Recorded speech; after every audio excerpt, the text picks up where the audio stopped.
Okay guys, magandang araw sa inyong lahat. Dito po tayo guys, mayroong unit dito. Rosy Chariot 175. Ito ang kanyang body guys. Ang issue dito guys, nag-leak ang kanyang oil seal dito sa gearbox. Dito sa kabila guys, dito guys. Tatanggalin natin to guys, tapos palitan natin ang oil seal. Sa pagtanggal dito guys, first tanggalin natin itong propeller. Ito guys, tanggalin natin. Tapos itong mga nut, ito guys.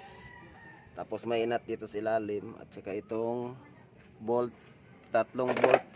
Meron pa dito guys sa ilalim. Ito. Ilalim sa ayan guys, ayan. Yan.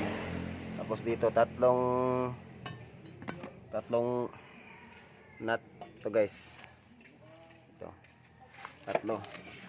Ito ang mga tatanggalin natin guys para mahugot natin itong gearbox. Ito guys. Sa hindi pa nakapag subscribe, paki-subscribe naman sa YouTube channel ko guys para updated kayo sa mga susunod kong mga upload na video. At umpisa na natin guys, tanggalin ito. 17 mm guys.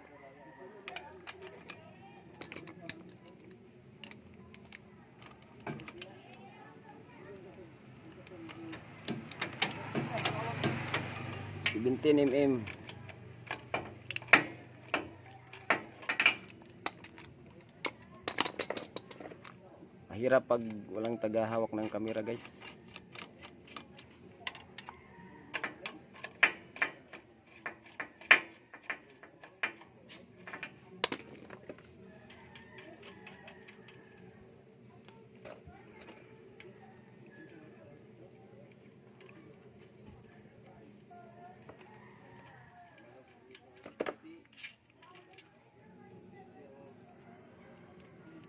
Ito guys, 17 mm.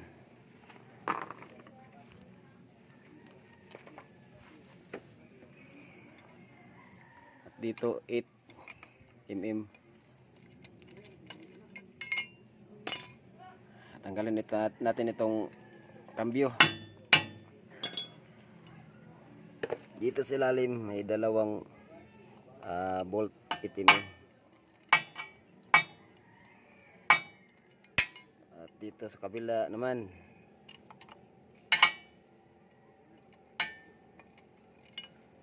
okay.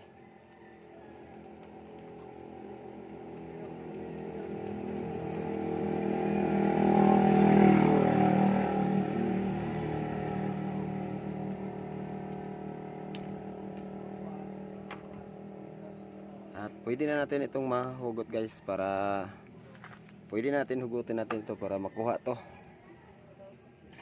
Okay, dandahan lang sa pag ito na guys.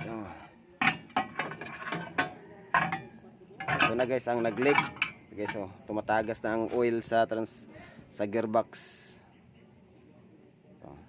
Ito ang papalitan natin guys.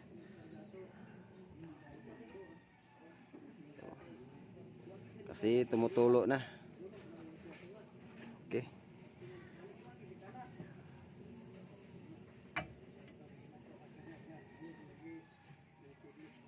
Sa pagtanggal nito guys, sungkitin lang ito guys natin.